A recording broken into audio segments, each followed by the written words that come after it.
Hello everyone, आज हम लोग चालू करेंगे स्टिफनेस मैट्रिक्स मेथड। पिछली क्लास में हम लोगों ने पढ़ा था फ्लेक्सिबिलिटी मैट्रिक्स मेथड, उसके प्रॉपर्टीज़ और कुछ PYQ किए थे, प्रीवियस ईयर्स क्वेश्चन, एंड कुछ टिप्स एंड ट्रिक्स देखे थे। तो चलिए आज हम बात करते हैं स्टिफनेस मैट्रिक्स मेथड की। तो सबसे पहले स्टिफनेस मैट्रिक्स मेथड को जिसे शो किया जाता है उसको कैसे लिखा जाता है पहले ये देखते हैं। उसको हम लोग शो करते हैं जनरली KIJ से।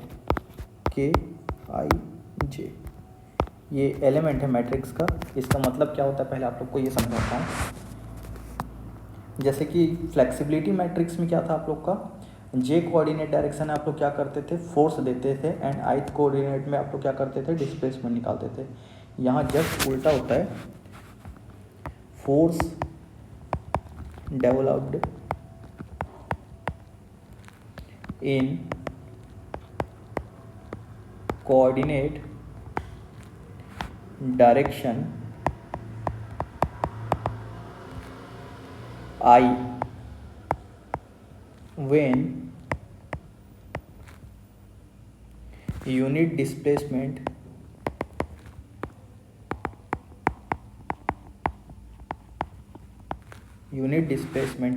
is given in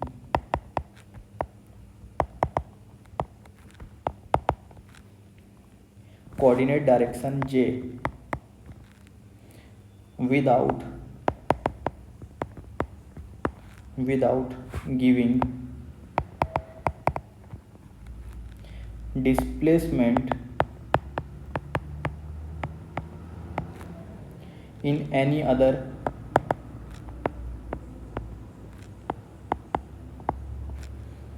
coordinate direction.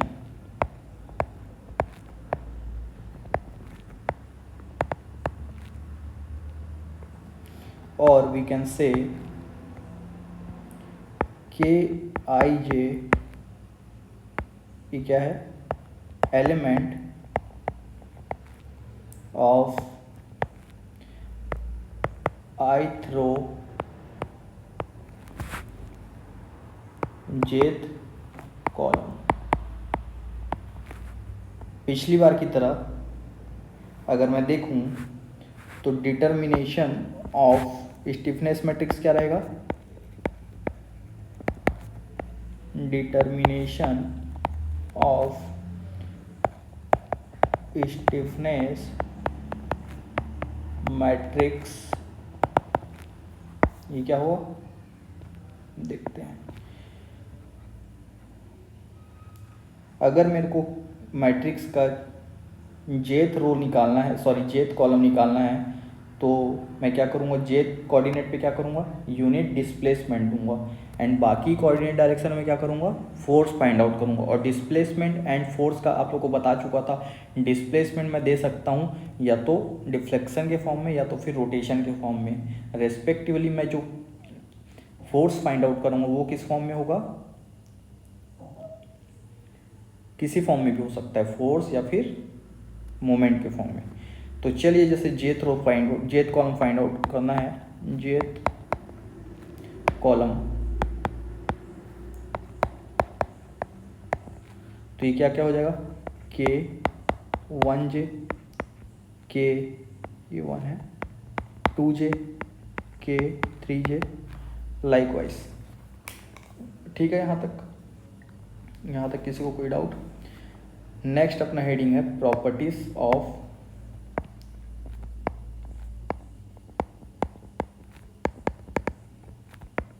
Stiffness matrix.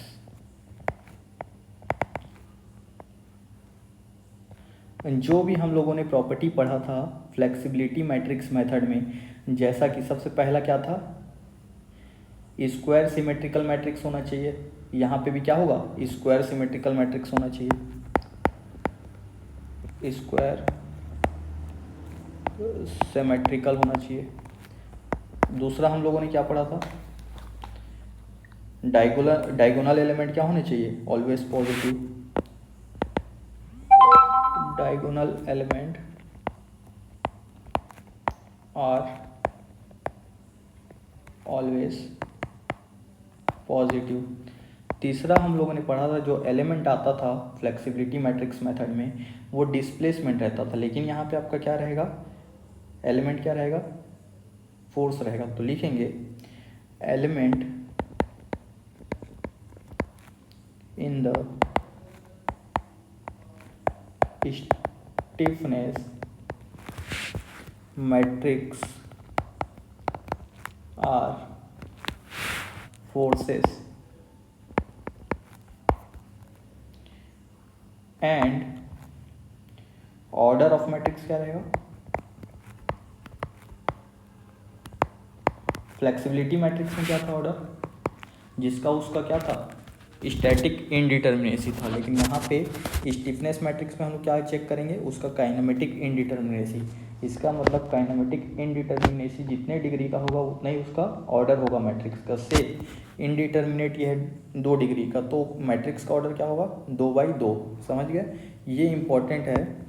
ये बोला गया है कि एलिमेंट जो रहेगा आपका इस मैट्रिक्स में वो क्या रहेगा, फोर्सेस रहेगा। एक पॉइंट और आप लोग ध्यान देखेंगे, ये वाला पॉइंट, इसको हाईलाइट करके मैं बताता हूँ। ये वाला पॉइंट के आई जे क्या है, force developed in coordinate direction I.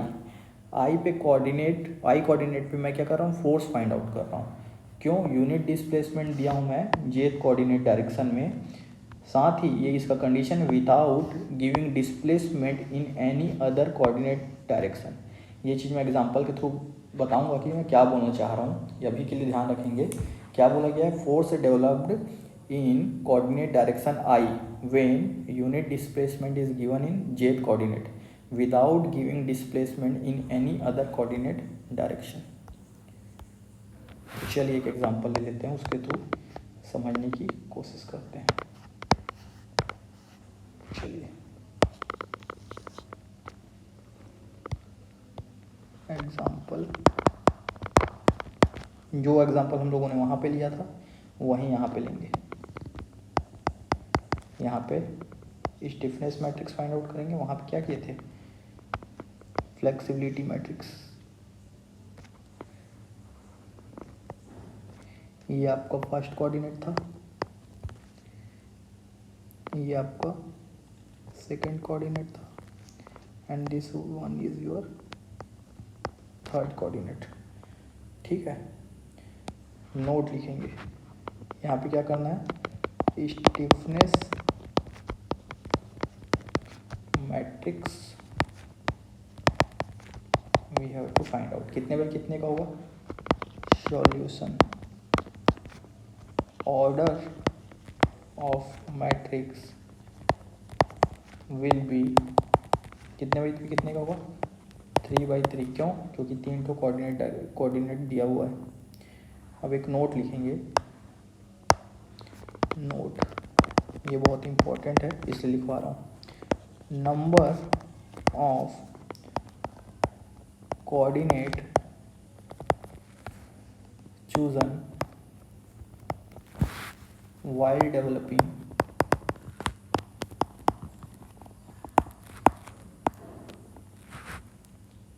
flexibility matrix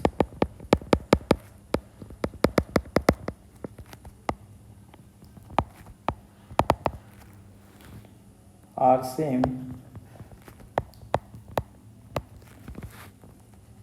in and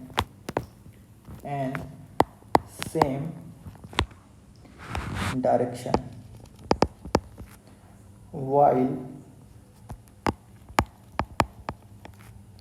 developing stiffness matrix, then stiffness matrix will be the inverse of flexibility matrix।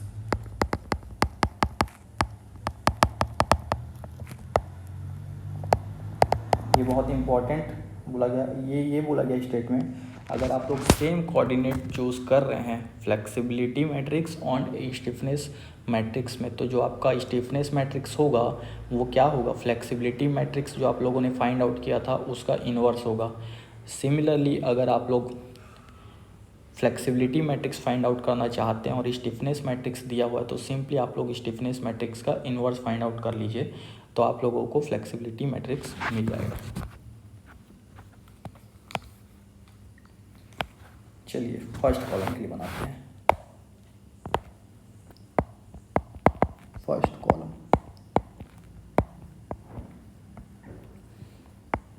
ये था अपना फिक्स्ड इन, ये हो गया अपना कैंटिलीवर बीम। क्या बोल रहा है सिचुएशन, फर्स्ट कोऑर्डिनेट कैसा है, ऐसा, तो इस डायरेक्शन में क्या करेंगे, यूनिट डिस्प्लेसमेंट दे दिए 1, इसके वजह से K11, K21 and K31 find out करना है।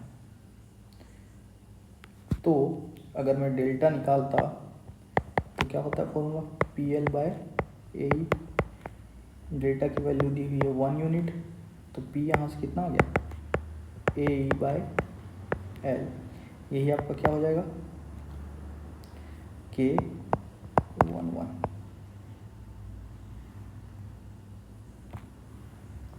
ठीक है, नेक्स्ट आप लोग निकाल लीजिए K21।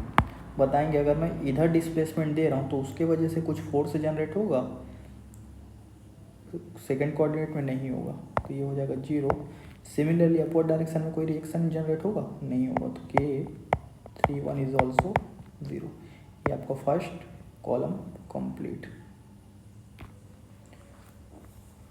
नेक्स्ट सेकंड कॉलम की बात करते हैं।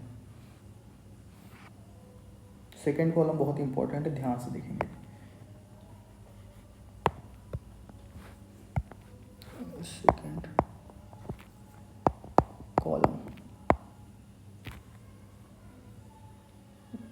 सेकंड कॉलम देखिए, सेकंड कॉलम ऐसा है क्लॉकवाइज। अब हम लोग को सेकंड कॉलम पे क्या, सेकंड कोऑर्डिनेट पे क्या देना है, यूनिट डिस्प्लेसमेंट देना, मतलब यूनिट रोटेशन दूंगा मैं, लेकिन ये चीज़ का ध्यान रखूंगा कि कोऑर्डिनेट 1 और कोऑर्डिनेट 3 में कोई भी डिस्प्लेसमेंट ना आए। ठीक है, कोई भी डिस्प्लेसमेंट ना आए, मतलब वर्टिकली वो कहीं मूव नहीं करना चाहिए और हॉरिजॉन्टली भी कहीं मूव नहीं करना चाहिए। तो मैं 2 A और B बनाता हूँ, आप लोग बताएंगे विच वन इज़ करेक्ट। तो अगर ये अपना कैंटिलीवर बीम था, अगर मैं यूनिट रोटेशन दे रहा हूँ B पे, तो ये कुछ ऐसा हो जाएगा, कर्व के फॉर्म में रहेगा। ठीक है, ये हो गया यूनिट रोटेशन। क्या ये सही है, बताएंगे, नहीं ये गलत है। क्यों, क्योंकि देखिए यहाँ पे तो डिस्प्लेसमेंट आ गया ना इस थर्ड कोऑर्डिनेट पे, ये नहीं आना चाहिए था।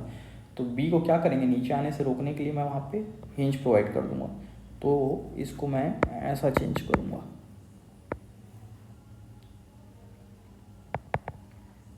ये यहाँ पे यूनिट रोटेशन दे दिए क्लॉकवाइज जिस डायरेक्शन में दिए, और यहाँ फिक्स जाती है 0। अब बताएंगे क्या ये ऊपर गया, नहीं गया, क्या ये हॉरिजॉन्टली गया, नहीं गया, क्या यूनिट रोटेशन दे पाए अपन बी जॉइंट पे, यस दे पाए। इट मीन्स ये अपना बिल्कुल सही होगा।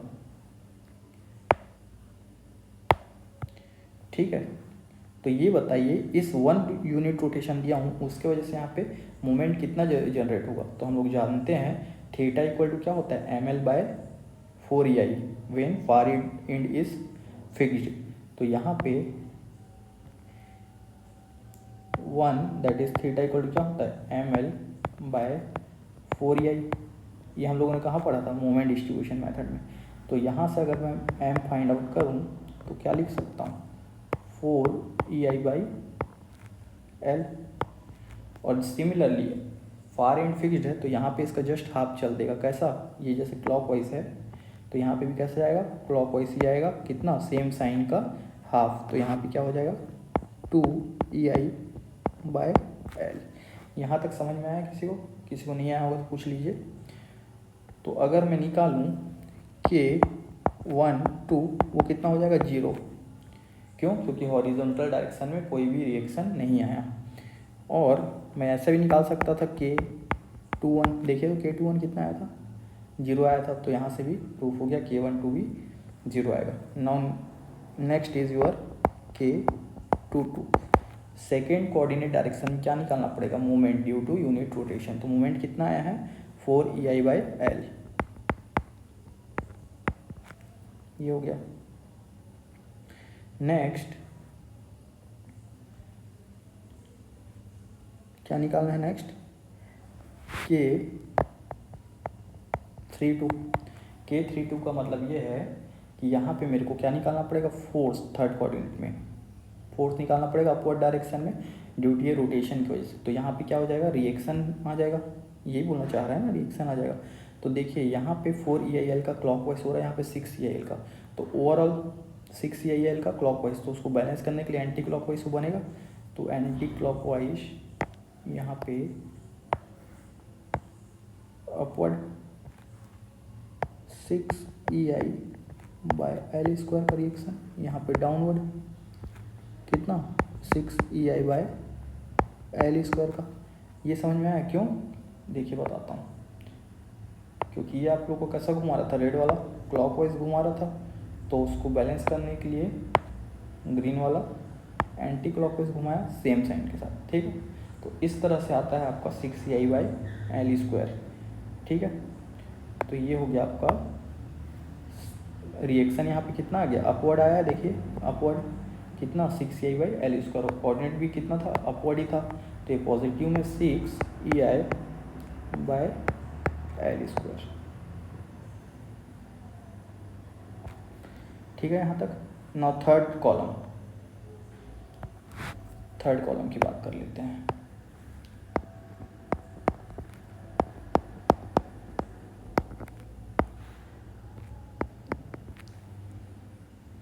थर्ड कॉलम देखिए कैसा था, थर्ड कॉलम अपवर्ड में, इट मीन्स अपवर्ड मेरे को क्या करना पड़ेगा, यूनिट डिस्प्लेसमेंट देना पड़ेगा, और मेरे को ध्यान रखना पड़ेगा वो हॉरिजॉन्टली डिस्प्लेस ना हो और वहाँ पे कोई रोटेशन भी ना आए। तो इसको कैसे चेंज कर सकते हैं, देखेंगे ध्यान से। क्या मैं इसको ऐसा बना सकता हूँ,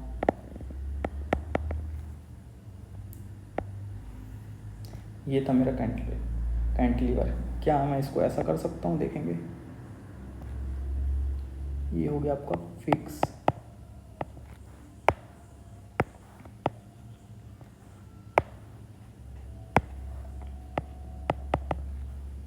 ठीक है। यहाँ पे ये कितना चल दिया, यूनिट डिस्प्लेसमेंट दे दिया मैं, ये था L, ठीक है, हो गया। यहाँ पे देखेंगे क्या रोटेशन आया, नहीं आया, क्यों, क्योंकि यहाँ पे अभी भी कितना है 90 डिग्री बन रहा है, और यहाँ पे क्या है, क्या यहाँ पे हॉरिजॉन्टली डिस्प्लेस हुआ, नहीं हुआ, तो ये सही है। अब कर लीजिए काम जो कर रहे थे हम लोग। यहाँ पे यूनिट डिस्प्लेसमेंट दिया, तो क्या यहाँ पे ये थीटा एंटी क्लॉकवाइज गया, इसकी वजह से क्लॉकवाइज मोमेंट जनरेट हुआ, कितना यहाँ पे 6EI/L²। सिमिलरली यहाँ पे भी क्लॉकवाइज होगा, कितना, similarly 6EI that is Δ/L²। इसकी वजह से क्या होगा, ये क्लॉकवाइज घुमा रहा है पूरे स्ट्रक्चर को, तो बैलेंस करने के लिए एंटी क्लॉकवाइज घूमेगा, तो यहाँ पे अपवर्ड रिएक्शन आएगा, यहाँ पे डाउनवर्ड रिएक्शन आएगा, कितना कितना आएगा बता देंगे, 6 6 12 होगा, तो 12EI that is Δ/L³,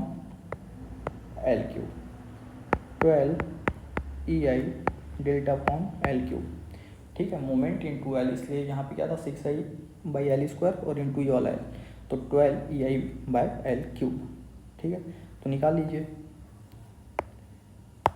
K13 that is K31 equal to 0. Now K23 equal to K32 equal to 6EI/L². Now K33 कितना है देखिए, अपवर्ड है 12EI/L³, तो 12EI/L³।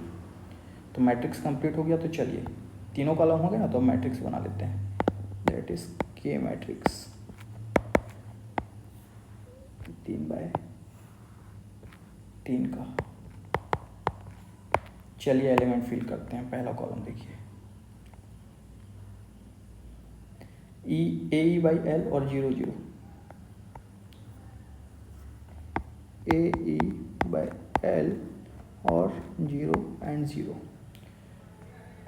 यहाँ पे कितना आएगा 0, 4 ई आई बाय एल, यहाँ पे कितना 6 ई आई बाय एल स्क्वायर। ये वाला कितना था 0, 6 ई आई बाय एल स्क्वायर एंड यहाँ पे 12 ई आई बाय एल क्यूब। ठीक है, अब देखिए सिमेट्रिकल है कि नहीं, तो मैं इसको डॉटेड लाइन से शो कर देता हूँ सिमेट्रिकल को।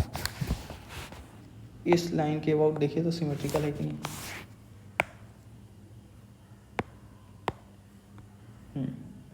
ये वाला यहाँ के बराबर है ना, ये वाला अगर मैं इसको ट्रायंगल से शो करूँ तो इसके बराबर है ना, अगर मैं इसको रेक्टेंगल से शो करूँ तो ये इसके बराबर है। ठीक है, तो क्या ये स्क्वायर मैट्रिक्स है, सिमेट्रिकल मैट्रिक्स है? हाँ। डायगोनल के सारे एलिमेंट पॉजिटिव, तो हाँ, तो इट मीन्स ये सब सही है। तो ऐसा आप लोग क्रॉस चेक भी कर सकते हैं, जो आप लोगों ने बनाया था वो सही है कि नहीं है। ठीक है, नेक्स्ट एक और एग्जांपल ले लेते हैं।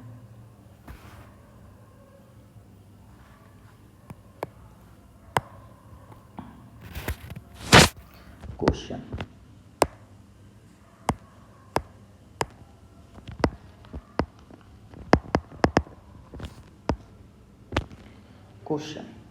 ड्रॉ करिए।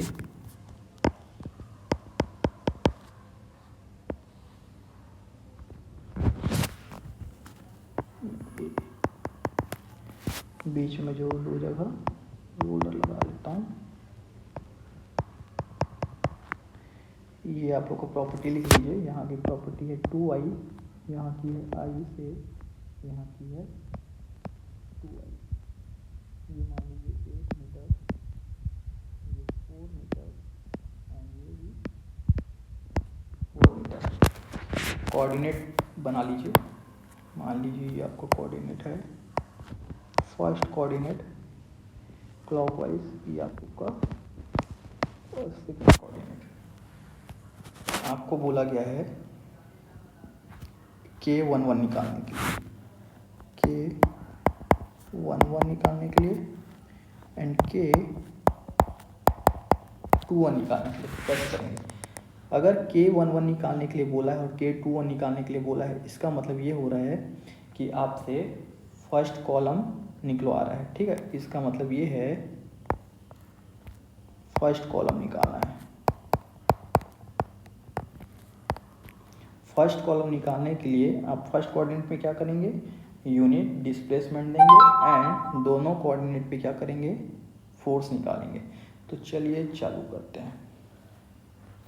अब पहले कोऑर्डिनेट में जैसे ही आप लोग यूनिट रोटेशन देंगे तो सेकेंड कोऑर्डिनेट क्या आना चाहिए, कोई भी डिस्प्लेसमेंट या कोई भी रोटेशन नहीं आना चाहिए। अब कोऑर्डिनेट 2 पे कोई भी रोटेशन नहीं आना चाहिए, इसके लिए इसको फिक्स करना पड़ेगा, यही एक चांसेस है। तो चलिए इसको ऐसा बना लेते हैं।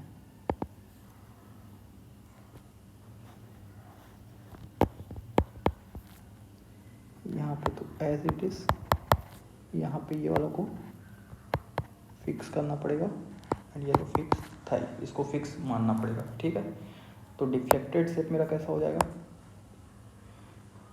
यहाँ पे मैं क्या दे रहा हूँ, यूनिट रोटेशन, यहाँ पे 0 और यहाँ पे यूनिट रोटेशन, यहाँ पे 0, ये 1,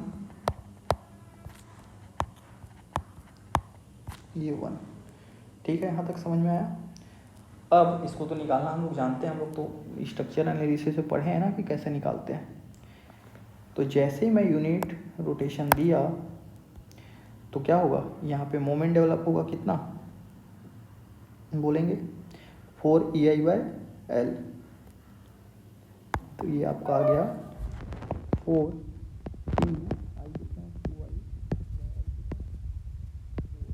सिमिलरली इसके लिए यहाँ पे कितना आ जाएगा 4 EI/4। ठीक है, तो अगर मैं K11 निकालूँ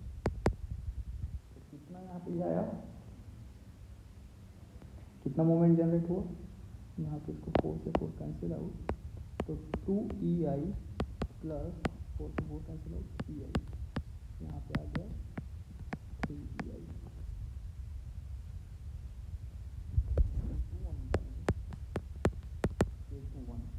देखेंगे ये कोऑर्डिनेट 2 था, यहाँ पे 1 आया, तो इसका आधा इधर जाता है, तो EI का यहाँ पे मोमेंट EI आया था ना, तो यहाँ पे कितना आ जाएगा EI बाय 2, तो K21 कितना हो जाएगा EI बाय 2। तो ये इस तरह से आप स्टिफनेस मैट्रिक्स मेथड के क्वेश्चन सॉल्व करेंगे।